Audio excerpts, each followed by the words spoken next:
ছাত্ৰ ছাত্ৰীসকল, আজি মই তোমালোকৰ মাজলৈ আগবঢ়াব বিচাৰিছোঁ সপ্তম শ্ৰেণীৰ অনুশীলনী ৬.১, য'ত আমি আলোচনা কৰিম ত্ৰিভুজ আৰু ইয়াৰ ধৰ্ম। ছাত্ৰ ছাত্ৰীসকল, ইতিমধ্যে আমি ত্ৰিভুজৰ বিষয়ে দুই এষাৰ কথা শিকিছিলোঁ। মোৰ পূৰ্বৰ ভিডিঅ'ত মই আলোচনা কৰিছোঁ ত্ৰিভুজ কি, ত্ৰিভুজৰ প্ৰকাৰৰ বিষয়ে। তো ত্ৰিভুজ কি বুলি ক'লে তোমালোকে সংজ্ঞাটো কেনেকৈ দিবা? ত্ৰিভুজ কাক বোলে যদি ক'বলৈ যোৱা, তেতিয়াহ'লে তোমালোকে ক'বা যে ত্ৰিভুজ হ'ল এটা বন্ধ বক্ৰ বা বন্ধ ক্ষেত্ৰ যি কেৱল তিনিডাল ৰেখাখণ্ডৰে গঠিত। ত্ৰিভুজৰ প্ৰকাৰ বাহু হিচাপে তিনিটা আৰু কোণ হিচাপে ত্ৰিভুজৰ প্ৰকাৰ তিনিটা। যদি আমি বাহু হিচাপে ত্ৰিভুজৰ প্ৰকাৰবিলাকৰ নাম ক'বলৈ যাওঁ, তেতিয়াহ'লে আমি ক'ব লাগিব ত্ৰিভুজ বিষম বাহু থাকে, সমদ্বিবাহু থাকে আৰু সমবাহু থাকে। এতিয়া বিষম বাহু ত্ৰিভুজ বুলি ক'লে তোমালোকে সংজ্ঞা দিব লাগিব যি ত্ৰিভুজৰ তিনিটা বাহু সমান জোখৰ নহয়, তেনে ত্ৰিভুজক বিষম বাহু ত্ৰিভুজ বুলি কোৱা হয়। আনহাতে যি ত্ৰিভুজৰ বা যিবোৰ ত্ৰিভুজৰ যিকোনো দুটা বাহু সমান, তেনে ত্ৰিভুজবোৰক সমদ্বিবাহু ত্ৰিভুজ বুলি কোৱা হয়। বাহু হিচাপে শেষত আমি ক'ব পাৰোঁ সমবাহু ত্ৰিভুজ কাক বোলে। সমবাহু ত্ৰিভুজ বুলি সংজ্ঞা দিবলৈ গ'লে তোমালোকে ক'ব পাৰা যিবোৰ ত্ৰিভুজৰ তিনিওটা বাহু সমান, তেনেবোৰ ত্ৰিভুজক সমবাহু ত্ৰিভুজ বুলি কোৱা হয়। কোণ হিচাপে যদি ত্ৰিভুজক তোমালোকে ভাগ কৰিবলৈ যোৱা, তেতিয়াহ'লে তোমালোকৰ ভাগ তিনিটা হ'ব: সূক্ষ্মকোণী, স্থূলকোণী আৰু সমকোণী ত্ৰিভুজ। ছাত্ৰ ছাত্ৰীসকল, যদি সূক্ষ্মকোণী ত্ৰিভুজৰ সংজ্ঞা দিবলৈ যোৱা, তেতিয়াহ'লে তোমালোকে ক'ব লাগিব যিবোৰ ত্ৰিভুজৰ তিনিওটা কোণৰ মাপ বা জোখ ৯০ ডিগ্ৰীতকৈ সৰু, তেনে ত্ৰিভুজবোৰক সূক্ষ্মকোণী ত্ৰিভুজ বুলি কোৱা হয়। স্থূলকোণী ত্ৰিভুজৰ সংজ্ঞা দিবলৈ যাওঁতে বা স্থূলকোণী ত্ৰিভুজ কাক বোলে বুলি সুধিলে তোমালোকে ক'ব লাগিব যিবোৰ ত্ৰিভুজৰ যিকোনো এটা কোণ ৯০ ডিগ্ৰীতকৈ ডাঙৰ, তেনে ত্ৰিভুজক স্থূলকোণী ত্ৰিভুজ বুলি কোৱা হয়। আৰু শেষত সমকোণী ত্ৰিভুজৰ সংজ্ঞা দিবলৈ যাওঁতে তোমালোকে লিখিব লাগিব বা ক'ব লাগিব যি ত্ৰিভুজৰ যিকোনো এটা কোণৰ মাপ ৯০ ডিগ্ৰী, তেনে ত্ৰিভুজক সমকোণী ত্ৰিভুজ বুলি কোৱা হয়। এতিয়া আমি ত্ৰিভুজৰ প্ৰকাৰবোৰৰ পৰা আমি আগবাঢ়ি যাম আৰু আমি শিকিবলৈ যাম মধ্যমা কি।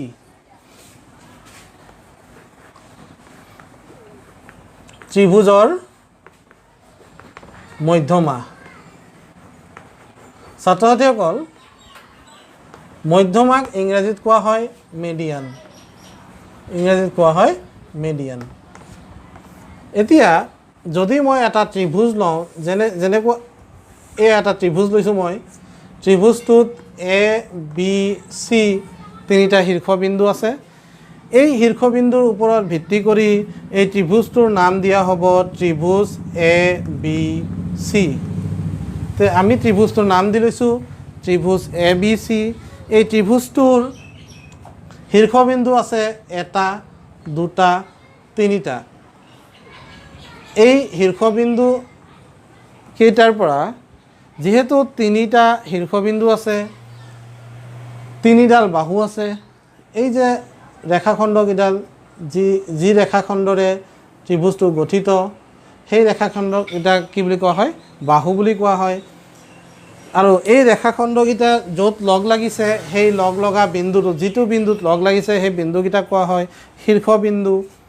তো এই যে এই ABC ত্ৰিভুজৰ শীৰ্ষবিন্দু কি কি আছে চোৱা। শীৰ্ষবিন্দু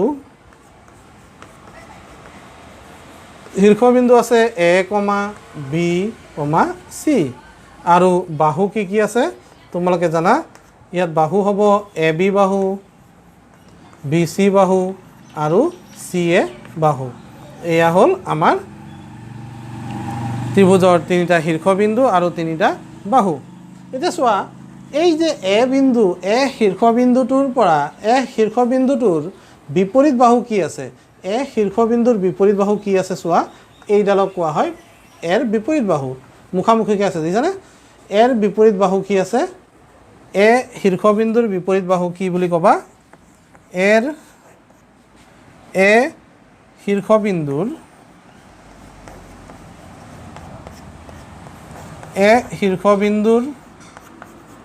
বিপৰীত বাহু কি আছে বিপৰীত বাহু আছে তোমাৰ নামটো কি বি চি ঠিক সেইদৰে বিৰ বিপৰীত বাহু কি আছে বিৰ বিপৰীত বাহু হ'ল এ চি বা চি এ বুলি নাম দিব পাৰা বিৰ বিপৰীত বাহু কি বিৰ বিপৰীত বাহু চি এ বা এ চি ঠিক সেইদৰে চিৰ বিপৰীত বাহু কি পাইছা চিৰ বিপৰীত বাহু এ বি বুলি ক'ব পাৰা এ বি বা ইয়াক ক'ব পাৰা বি এ এতিয়া মই তোমালোকক এইকেইটা কিয় দেখুৱাই আছোঁ এই যে এ বি এৰ বিপৰীত বাহু দেখুৱাইছোঁ বিৰ বিপৰীত বাহু দেখুৱাইছোঁ চিৰ বিপৰীত বাহু দেখুৱাইছোঁ কিয় দেখুৱাইছোঁ মই তোমালোকক এই এ বি আৰু চিৰ বিপৰীত বাহু দেখুওৱাৰ কাৰণ হ'ল আমি আলোচনা কৰিব গৈ আছোঁ ত্ৰিভুজৰ মধ্যমা এতিয়া চোৱা এ শীৰ্ষবিন্দুটোৰ পৰা ইয়াৰ এৰ শীৰ্ষবিন্দুৰ পৰা এই শীৰ্ষবিন্দুৰ বিপৰীত বাহু যিডাল আছে তাৰ মধ্যবিন্দুলৈ চোৱা বি চিৰ মধ্যবিন্দু কি হ'ব যদি তোমালোকে জুখি ল'লে কি হ'ব এইফালে এক তো মাজত হ'ব এইটো দেখিছানে এইটো কি ডি এটা মধ্যবিন্দু ডিটো কাৰ মধ্যবিন্দু বি চিৰ মধ্যবিন্দু দেখিছানে বি চিৰ একেবাৰে মাজত থকা বিন্দুটোৱে হ'ল ডি এই যে এ শীৰ্ষবিন্দুৰ পৰা বি চিৰ মধ্যবিন্দুলৈ টনা যিডাল ৰেখাখণ্ড এ ডি সেইডালকে কোৱা হ'ব এ বি চি ত্ৰিভুজৰ এডাল মধ্যমা এ শীৰ্ষবিন্দুৰ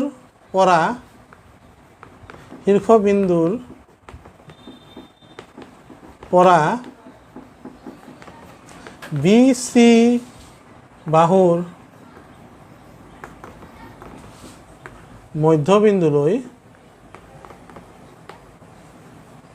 মধ্যবিন্দুলৈ টনা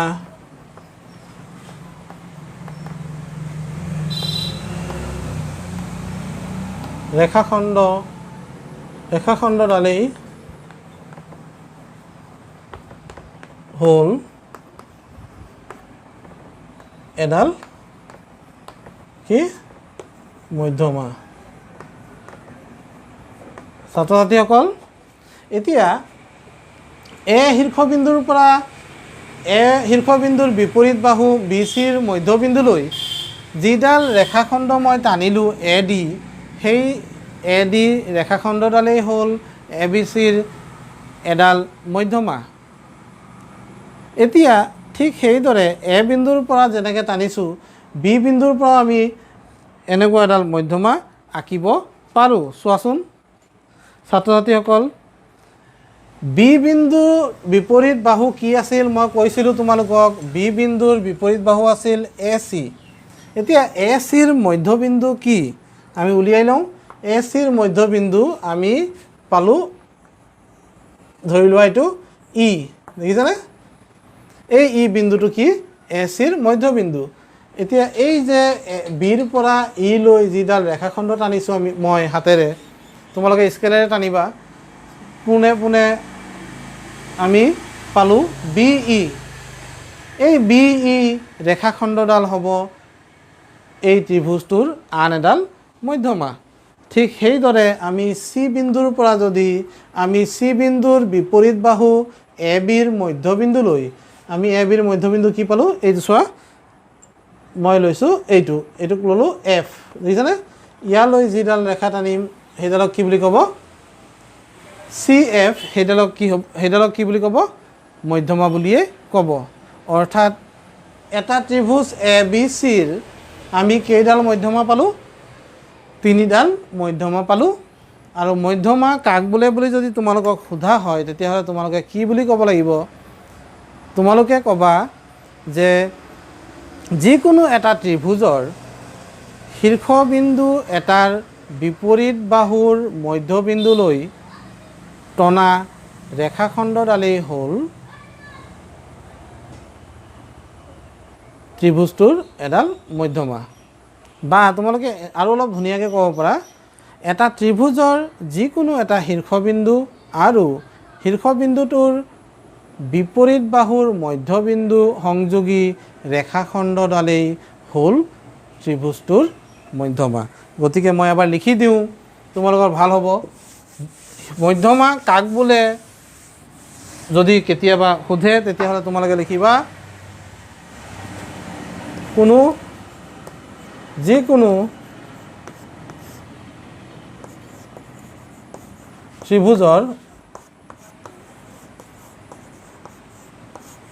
যিকোনো ত্ৰিভুজৰ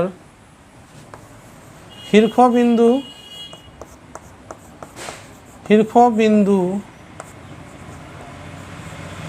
আৰু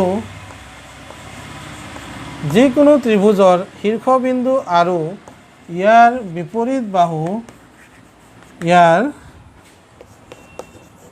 বিপৰীত বাহুৰ মধ্যবিন্দু সংযোগী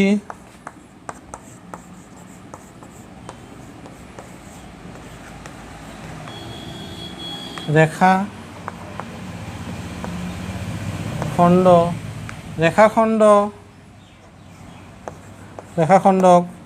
কি বুলি কোৱা হয় মধ্যমা বোলে তো ছাত্ৰ ছাত্ৰীসকল তোমালোকে দেখিলা মই কি লিখিলোঁ যিকোনো ত্ৰিভুজৰ শীৰ্ষবিন্দু আৰু ইয়াৰ বিপৰীত বাহুৰ মধ্যবিন্দু সংযোগী ৰেখাখণ্ডক মধ্যমা বোলে তো ছাত্ৰ ছাত্ৰীসকল এইটো আছিল মধ্যমাৰ সংজ্ঞা তোমালোকক আৰু এটা প্ৰশ্ন সুধিব পাৰে যে এটা ত্ৰিভুজত কেইডাল মধ্যমা থাকে তো ত্ৰিভুজৰ মধ্যমা কেইডাল থাকিব ত্ৰিভুজৰ শীৰ্ষবিন্দু কেইটা শীৰ্ষবিন্দু তিনিটা আৰু শীৰ্ষবিন্দুৰ বিপৰীত বাহু কেইডাল তিনিডাল আছে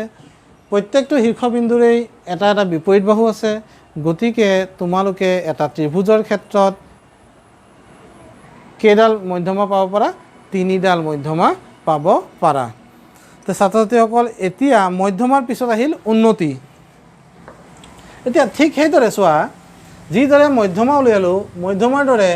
আমি এতিয়া উন্নতিৰ ফালে যাম উন্নতিনো কি এতিয়া উন্নতি বুজিবলৈ হ'লে আমি প্ৰথমতে আকৌ লিখি লওঁ উন্নতি ত্ৰিভুজৰ উন্নতি আৰু ইয়াক কোৱা হয় এল্টিটিউড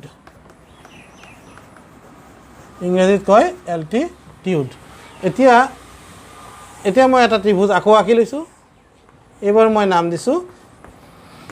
ABC দেখিছেনে আগতে কোৱাৰ দৰে ইয়াতো তিনিটা শীৰ্ষবিন্দু আছে এই যে শীৰ্ষবিন্দুৰ পৰা শীৰ্ষবিন্দুটোৰ বিপৰীত বাহুলৈ কোনো এটা ত্ৰিভুজৰ শীৰ্ষবিন্দুৰ পৰা শীৰ্ষবিন্দুৰ বিপৰীত বাহুলৈ টনা লম্ব কি বুলি কোৱা হয় কি বুলি ক'ব লম্বকে কোৱা হ'ব উন্নতি তো ছাত্ৰ ছাত্ৰীসকল ABC ত্ৰিভুজৰ ক্ষেত্ৰত মই A শীৰ্ষবিন্দুৰ বিপৰীত বাহু BC লৈ AM এডাল কি আঁকিলোঁ লম্ব আঁকিলোঁ এই লম্ব AMক কোৱা হ'ব ত্ৰিভুজটোৰ এটা উন্নতি ঠিক সেইদৰে B বিন্দুৰ পৰাও মই এনেকৈ এডাল কি আঁকিব পাৰোঁ লম্ব আঁকিব পাৰোঁ সেই লম্বক কি বুলি ক'ব উন্নতি বুলি ক'ব দেখিছানে এইফালেও টানিব পাৰি দেখিছা ঠিক সেইদৰে ইয়াৰ পৰাও টানিব পাৰি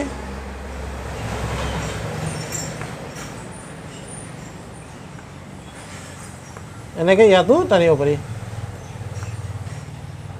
দেখিছা ছাত্ৰ ছাত্ৰীসকল এতিয়া আমি উন্নতিৰ বিষয়ে বহুত বেছিকৈ নকৈ এটা কথাই ক'ব বিচাৰোঁ যে উন্নতি সদায় কি হয় শীৰ্ষবিন্দুটোৰ পৰা লম্বভাৱে থাকে শীৰ্ষবিন্দুৰ পৰা লম্ব হৈ থাকে অৰ্থাৎ 90 ডিগ্ৰী কোণ সৃষ্টি কৰি পেলানি হয় দেখি চিধা চিধি বা ইয়াক ক'ব পাৰোঁ আমি এনেকৈও ক'ব পাৰোঁ যে কোনো এটা ত্ৰিভুজৰ এটা শীৰ্ষবিন্দুৰ পৰা তাৰ বিপৰীত বাহুলৈ নিম্নতম দূৰত্বকে কি বুলি কোৱা হ'ব ত্ৰিভুজটোৰ উন্নতি বুলি কোৱা হ'ব তাৰমানে এ বিন্দুৰ পৰা বি চি লৈ মিনিমাম যিটো দূৰত্ব মিনিমাম যিটো ডিষ্টেঞ্চ সেইটোকে কি বুলি কোৱা হ'ব বা শৰ্টেষ্ট ডিষ্টেঞ্চ যিটো সেইটোকে কি বুলি কোৱা হ'ব ত্ৰিভুজটোৰ উন্নতি বুলি কোৱা হ'ব তো ছাত্ৰ ছাত্ৰীসকল আমি যিদৰে মধ্যমা 3ডাল পাইছিলোঁ উন্নতিও আমি কেইডাল পাম এটা ত্ৰিভুজৰ ক্ষেত্ৰত 3ডাল উন্নতি পাম তো আশা কৰোঁ তোমালোকে ত্ৰিভুজৰ উন্নতি আৰু মধ্যমাৰ বিষয়ে বুজি পাইছা এতিয়া আমি আগবাঢ়ি যাম আমাৰ অনুশীলনী 6.1 কেইটামান প্ৰশ্নলৈ ইয়াত 1 নম্বৰ প্ৰশ্নটো তোমালোক দি আছে পেজ নম্বৰ তোমালোকৰ 99 তোমালোকে পাবা তোমালোকে কিতাপত উলিয়াই ল'বা মই কৈ গৈছোঁ 1 নম্বৰ প্ৰশ্নটো দিছে এটা ত্ৰিভুজৰ মধ্যমা কিমানডাল তো মই ইতিমধ্যে আলোচনা কৰিছিলোঁ তোমালোকৰ এই 1 নম্বৰ প্ৰশ্নটোৰ উত্তৰ কি হ'ব এটা ত্ৰিভুজৰ মধ্যমা কিমানডাল হ'ব পাৰে 3ডাল হ'ব পাৰে তাৰপিছত 2 নম্বৰ প্ৰশ্নটো কৈছে এটা ত্ৰিভুজৰ উন্নতিৰ সংখ্যা কিমান এটা ত্ৰিভুজৰ উন্নতিৰ সংখ্যা কিমান মধ্যমা 3ডাল পাইছিলোঁ উন্নতিও আমি কেইডাল পাম 3ডাল পাম তাৰপিছত 3 নম্বৰ প্ৰশ্নটো কৈছে এটা ত্ৰিভুজ আঁকা আৰু মধ্যমাবোৰ প্ৰদৰ্শন কৰা মই ইতিমধ্যে এটা ত্ৰিভুজ আঁকি তাৰ মধ্যমাবিলাক তোমালোকক দেখুৱাইছিলোঁ তোমালোকে দেখা পাইছা গতিকে ছাত্ৰ ছাত্ৰীসকল মই ভাবোঁ তোমালোকে মোৰ সেই ভিডিঅ'টোৰ আগৰ অংশত এই উত্তৰটো পাইছা তাৰপিছত আছে 4 নম্বৰ এটা ত্ৰিভুজ আঁকা আৰু উন্নতিবোৰ প্ৰদৰ্শন কৰা ত্ৰিভুজটো মই এই মাত্ৰ আঁকিছিলোঁ আৰু উন্নতিবিলাকো তোমালোকক আঁকি দেখুৱাইছিলোঁ গতিকে তোমালোকে এই 1 2 আৰু 3 1 2 3 আৰু 4 এই 4টা প্ৰশ্ন তোমালোকে ইতিমধ্যে মোৰ ভিডিঅ'টোত আলোচনা কৰিছোঁৱেই মই গতিকে তোমালোকে এই 4টা পাৰিবা বুলি মই ভাবিছোঁ এতিয়া 5 নম্বৰ প্ৰশ্নটো মই আহোঁ 5 নম্বৰ প্ৰশ্নটো দিছে ত্ৰিভুজ কুৱেশ্যন নম্বৰ 5 এক্সাৰচাইজ 6.1 ছাত্ৰ ছাত্ৰীসকল ইয়াত কৈছে ত্ৰিভুজ LMN এটা ত্ৰিভুজৰ নাম দিছে ইয়াৰ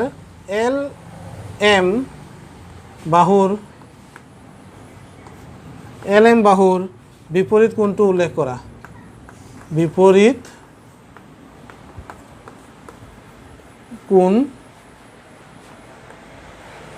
কোণটো উল্লেখ কৰা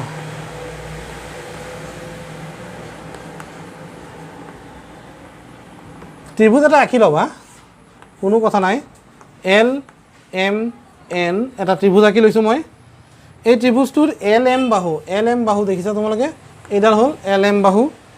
LM বাহুৰ বিপৰীত কোণটো কি উত্তৰ লিখিবা এই LM বাহুৰ বিপৰীত কোণটো চোৱা এই চোৱা LMৰ বিপৰীত কোণটো এইটো ইয়াক তুমি কোণ N বুলি ক'ব পাৰা বা তুমি ইয়াৰ নাম দিব পাৰা LNM বা ইয়াৰ নাম দিব পাৰা তুমি MNL দেখিছানে এই যে নাম দিছোঁ চোৱা এই নাম দিওঁতে মই এই N কোণৰ নাম দিওঁতে এইটো লিখিলোঁ আকৌ সেইটো কোণৰে নাম মই ইয়াত আকৌ বেলেগকৈ দিছোঁ LNM বুলি লিখিছোঁ আৰু এবাৰ নাম দিছোঁ MNL তাৰমানে যি দুটা বাহু লগ লাগি ত্ৰিভুজৰ সেই N কোণটো সৃষ্টি হৈছে সেই বাহুকেইটাৰ সহায়ত নাম দিলে এনেকুৱা হ'ব আৰু বাহুকেইটা যদি আমি উল্লেখ নকৰাকৈ নাম দিওঁ কেৱল খালি কোণটোৰ নামটো বুজাব খোজোঁ তেতিয়াহ'লে ইয়াত কি হ'ব N শীৰ্ষবিন্দুৰে বুজোৱা হৈছে তো ছাত্ৰ ছাত্ৰীসকল আশা কৰোঁ তোমালোকৰ এই পাঠটো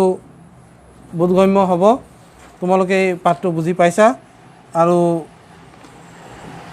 আজিলৈ মই তোমালোকলৈ এই 5টা প্ৰশ্নই আগবঢ়ালোঁ। আশা কৰোঁ মোৰ পৰৱৰ্তী ভিডিঅ'ত মই তোমালোকক ইয়াৰ